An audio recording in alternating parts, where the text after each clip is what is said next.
David, ¿cómo le va? Muy bien, un gusto estar conversando con usted.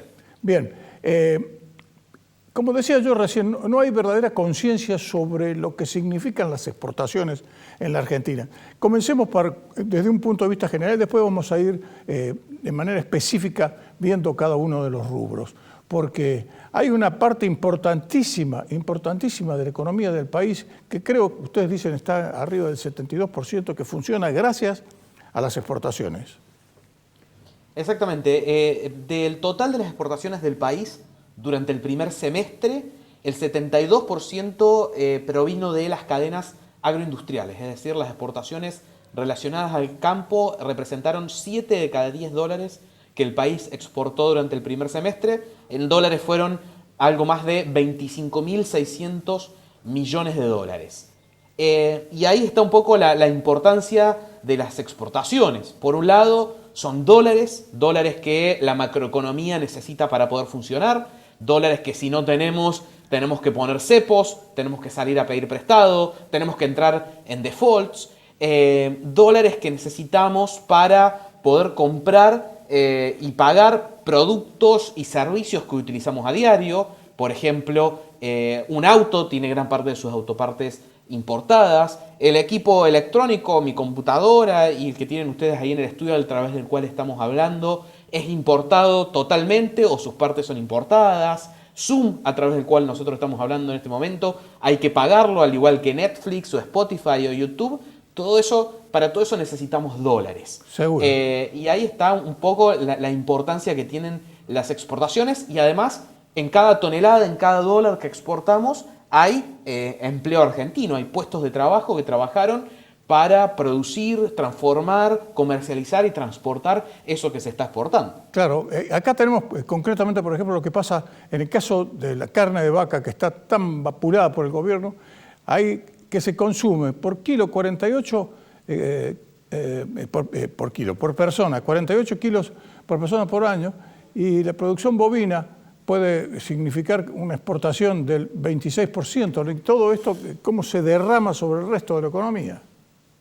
Exactamente, estos son datos de cómo cerraron en el 2020, con un consumo per cápita de 48 kilos por habitante, donde se exportó el 26% de la producción bovina y todo el complejo bovino explicó más de 3.000 millones de dólares por exportaciones en una cadena que genera 422.000 puestos de trabajo, de los cuales cerca de 100.000 están relacionados al circuito de exportación. Claro, y ahí tenemos lo que pasa, por ejemplo, no en el caso solamente de la vaca, sino también el cerdo, el pollo y la carne de oveja, ¿no? Exactamente, esta es una infografía que armamos para poder mostrar que al mismo tiempo que nos podemos abastecer, exportamos. Esto no significa que cuando se exporta un kilo de algo se le quita a la mesa de los argentinos, sino que Argentina claro, justamente... ese es el argumento falaz del gobierno, ¿no es cierto? Tal cual. Argentina tiene una capacidad de poder producir más de lo que necesita. Y eso en realidad en algún momento se dijo la maldición de exportar alimentos.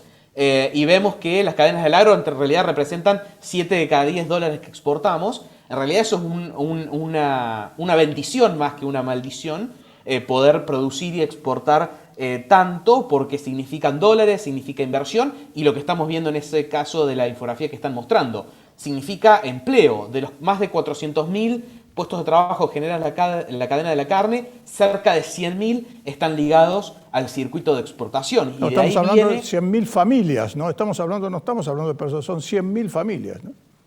Claro, 100.000 familias que parte de sus ingresos vienen porque alguien de la familia trabaja en algún punto de las cadenas agroindustriales, y ahí está un poco en gran parte el por qué tenemos que exportar más. Ahí lo que estamos viendo es el caso del trigo, de 385.000 puestos de trabajo que se generan en la cadena, cerca de 158.000 están ligados justamente a lo que es la exportación de trigo. Argentina exporta más del 64% de su producción de trigo y también exporta harina, y por eso también muchos de esos puestos de trabajo están relacionados a la exportación, o como es el caso de la cadena vitivinícola, que también se exporta casi un 30% de la producción vitivinícola del país, y por eso cerca de 53.000 puestos de trabajo de la que se genera la cadena vitivinícola, principalmente en la región de Cuyo, están relacionadas a las exportaciones. Bueno, ahí tenemos, somos uno de los pocos países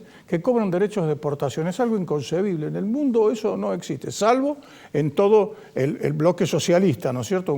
Como China, Rusia, Kazajistán, todos esos países. Y después estamos nosotros, los argentinos, allí perdidos en la parte, cayéndonos del mapa del mundo, y tomamos estas determinaciones que no hacen sino frenar lo que podría ser un negocio realmente que se multiplicaría, vaya a saber, exponencialmente si no hubieran las trabas que existen para la exportación. Y eso derivaría en los impuestos que se puede llegar a cobrar a la gente, los impuestos lógicos, valederos que se le puede cobrar a la gente, y no el derecho por exportar, cobrar para la gente por lo que exporta, ¿no?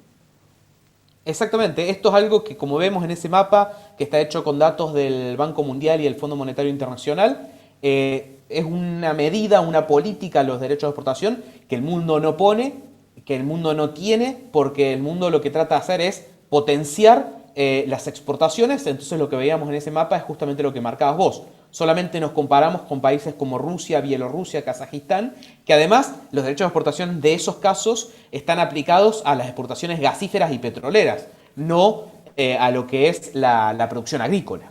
Claro, porque ni pensar lo que podría ser este país si efectivamente como existe, somos tres los países, hay tres únicamente países del mundo que no apoyan la producción agrícola.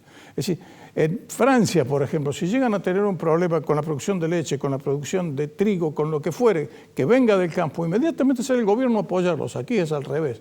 Es decir, está exportando carne, no señor, cepo. Inconcebible. Exactamente. En otro estudio que lo hace la OCDE, la Organización para la Cooperación y el Desarrollo Económico, analiza el apoyo al productor agrícola que realizan distintos países, y ahí uno ve que la gran mayoría de los países realizan un apoyo positivo, digamos, apoyan a la producción agrícola con incentivos de distintas políticas, mientras que solamente 3 países en el mundo generan un desincentivo, y estos 3 son Vietnam, son la India y son Argentina. Pero además de eso, Argentina triplica el desincentivo que genera la India y Vietnam. O sea que Argentina está totalmente salida del mapa en ese sentido, y el resto de los países, nuestros competidores, sí apoyan. Brasil, Estados Unidos, Chile, Rusia, México, China, todos estos países sí generan incentivos positivos, y eso se ve después en la producción, porque ¿cuál es la consecuencia de todo esto? La producción. Si nosotros miramos los últimos 10 años, la producción de soja de Brasil aumentó 82%. La de Argentina cayó 6%. Esos son dólares, son puestos de trabajo, son inversiones que se hicieron en Brasil y que no se lograron en Argentina. Sí, efectivamente es así. Y nosotros aquí tenemos, por ejemplo, la advertencia que se ha formulado desde el gremio que agrupa a quienes trabajan en la industria frigorífica, que dice que están en peligro, es decir, en peligro de trabajo, es decir, de perder su trabajo alrededor de 10.000 personas, justo en la Argentina, que tenemos un índice ya de desocupación altísimo, ¿no? Es inconcebible que se tomen medidas de esta naturaleza. Exactamente, cerrar una exportación de un producto que genera dólares, que genera puestos de trabajo, es totalmente incoherente en un contexto donde es lo primero que necesitamos: generar más trabajo, generar más producción y generar más dólares. David, clarísima toda la exposición. Por supuesto podríamos seguir hablando de todos los desaguisados que se siguen realizando, porque afortunadamente, no sabemos si esto es una fortuna o una maldición, que es como le pasaba al Congo. ¿Te acordás? Al Congo comenzó a tener gravísimos problemas cuando comenzaron a desarrollar sus recursos naturales, y aparecieron aquellos buitres que siempre están al salto por un bizcocho, como decimos los cordobeses. Acá, con incentivos, sería increíble el nivel que tendríamos en nuestras exportaciones. Sí, no solo en las exportaciones, sino también nosotros como personas del interior del país, doblemente nos tenemos que hacer estas preguntas, porque ¿qué sería de los pueblos y ciudades de la provincia de Córdoba con un mayor nivel de producción, mayor nivel de exportaciones, menor nivel de derechos de exportación, que lo único que hacen es hacer que a nuestras regiones llegue menos dinero? Entonces, esta pregunta que usted se está haciendo, y que está bien que Argentina se la haga, los cordobeses debemos hacérnosla doblemente, porque somos de las provincias que más pierden o más dejan de poder crecer y de poder generar todo lo que necesitamos por este tipo de medidas. Claro, y no solo eso, sino que además en el reparto perdemos. Cuando viene el reparto desde el orden nacional, es decir, en comparación somos uno de los lugares del mundo, Córdoba, no la Argentina, uno de los lugares del mundo con mejor producción y mayor producción de soja en el mundo, y sin embargo no recibimos lo que realmente nos corresponde. Así que bueno, estas son las cosas que tenemos que tratar de repensar, tratar de impulsar, por sobre todo para tratar de generar inversión, crecimiento, actividad económica y empleo en el interior del país, si queremos pensar un país más federal, un país donde nuestros jóvenes, nosotros, yo me incluyo, se puedan quedar a vivir en los pueblos y ciudades de los cuales son, porque tengan oportunidades de crecimiento y desarrollo, y no que constantemente tengamos que estar buscando irnos a las ciudades más grandes para poder desarrollarnos profesionalmente. Efectivamente es así, es un problema estructural que lamentablemente lo arrastramos desde hace muchísimo tiempo. David, muchas gracias por participar de Córdoba al Mundo. En cualquier momento estamos otra vez en comunicación gracias a este vínculo que nos permite el Zoom. Gracias. Un gusto.